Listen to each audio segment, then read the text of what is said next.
exploiting minors and denying mental health treatment in a bombshell legal letter. Here to discuss this today is the reality show guru and expert extraordinaire, David Yontef from Behind the Velvet Rope. Thank you, David, so much for joining me. It is such an honor and a pleasure to have you breaking down what is going on in this reality Bravo sphere, NBC sphere, everything like that. How are you? This is like an official crossover. You are now in the ranks of all my regular crossovers. This is good, Rachel. We're doing some collaborations here. We really are. Well, the first thing I want to know is, what do you think of my haircut? I mean, I like it. I like it. Oh, I mean, listen, you don't sound like you love it. No. I'm taking it in. I'm all for a haircut. I personally like shorter hair on women. So I'm all for it. Really. Well, I like change. As Melissa Rivers said, you know, one of the best things you could do to change your life is have a good haircut. That it reshapes your entire look.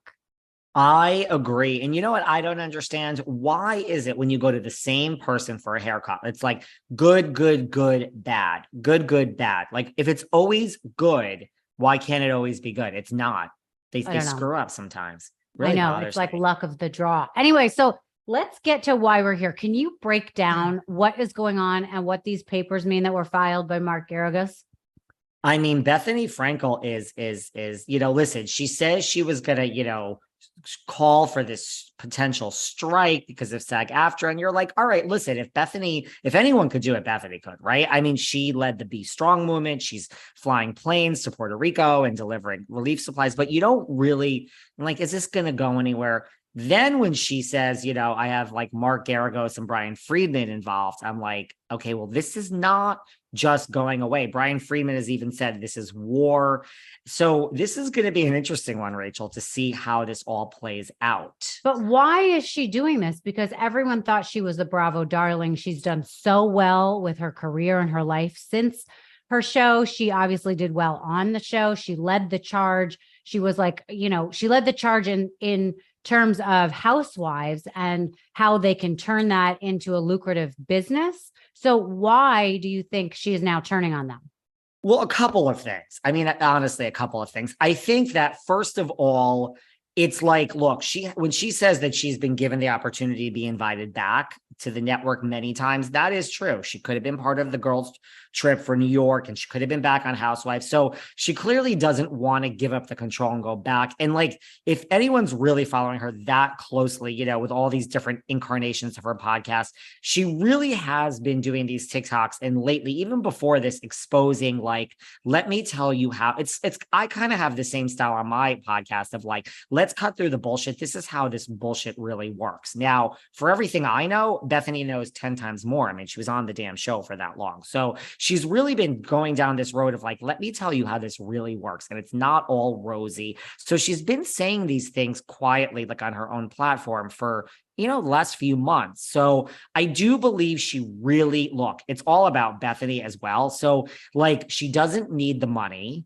She truly does not want to go back to Housewives. That's not like a, you know, I don't want to go back. What's the end goal for all these people? Are they asking for money? Are they asking to just have their voice heard? Like, I'm not understanding what they're asking for. Well, Bethenny is, I mean, like I have to get into the papers and really read it all. But I mean, a lot of it is, it's the money. It's like, you know, we film and we sign our rights away and we'll get into like, you know, what you're signing and all that. But, you know, there's no back end, like, you know, residuals, like Friends get residuals, the Modern Family people. Mind you, I interview a lot of like 80s and 90s stars on my podcast. None of them are making any money from residuals. So it's like, you know, but she's saying at least you should make something. Like if she's on season 1 of Real Housewives of New York and now they play it on Peacock and Hulu and they're doing a Bravo marathon over Christmas, like every time it airs, we should get something. Her and everyone else. That's what first thing she's claiming. So it sounds like this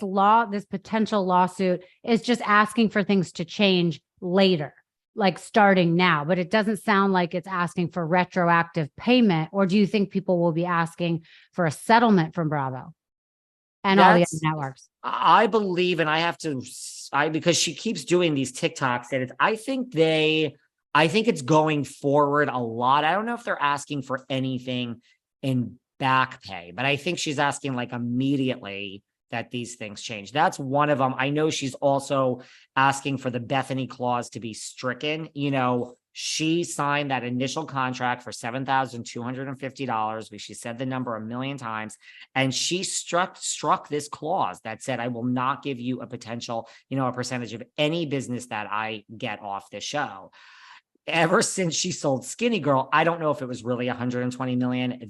I've heard a lot of stories that that's not the real number, that it was less, but whatever it was, Bravo got nothing. And that changed the whole thing. And now there's this clause that says you have, and when I say you have to give them a percentage of everything, I believe that applies to everything. Books, Countess Luann's Cabaret, Ariana's on Dancing with the Stars, anything that you get, you make $100,000 from Dancing with the Stars, you owe them whatever percentage. That's what the Bethenny clause is. And she wants that stricken. And do you think that that extends to even when you're off the show?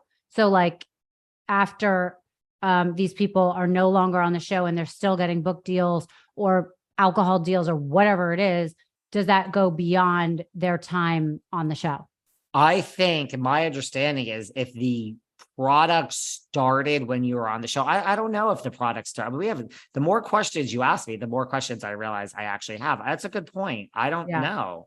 Yeah. But so there's a lot of questions to be asked and a lot of things to change going forward, I think, is the ball game we're having right now of like, is this really going to stick? And probably they meaning the lawyers, are seeing how many people are going to contact them right now and say, hey, we want to be part of this. And from there, because I think the papers were a warning and the fact that a suit is being filed, but it doesn't say what they want. It doesn't say what they're asking for. At least we don't know that yet. And obviously it's to change the laws and the values going forward and create a union.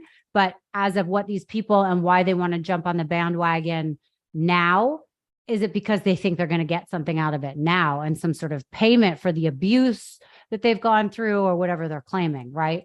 Yeah. And like the papers, it wasn't a lawsuit, but the papers also are saying, look, we're not getting to the contract. Like the contract, you're getting consideration, you're signing, you're doing a job, you're getting paid. They're not saying the contracts, yes, you knew what you were signing, but they're saying like, you as a human being cannot sign away like unconscionable and put yourself in like harm's way. So that's where they're egregious. And listen, I know people have on my show have told stories of like, the doors were locked. I tried to leave filming. I tried to open the door. They said, you're not leaving filming. You're going to go have a confrontation with that person. I understand you want to leave. You're not. Now that's also false imprisonment. I mean, I'm a lawyer myself, but that has nothing to do with it. So it's like, they're just saying like situations like that, or situations like, listen, you were on Millionaire Matchmaker. For me, I mean, this just happened for me on Millionaire Matchmaker. I showed up, I was at the mixer. My mixer was at 7:30 in the morning. I was like, they're like, what do you want to drink? I'm like, oh my God, thank God. I'm like, I need the biggest, strongest black coffee you have. They're like, what? They're like, no, you have to have a drink. I mean, that did happen to me. I mean, I'm not joining the suit, or I'm not even asked because I was on one freaking episode, but there's all these things about like being forced to drink and, being locked in somewhere. So they're saying like the situations, like it's not whether you sign the contract or not. It's that you can't put people in these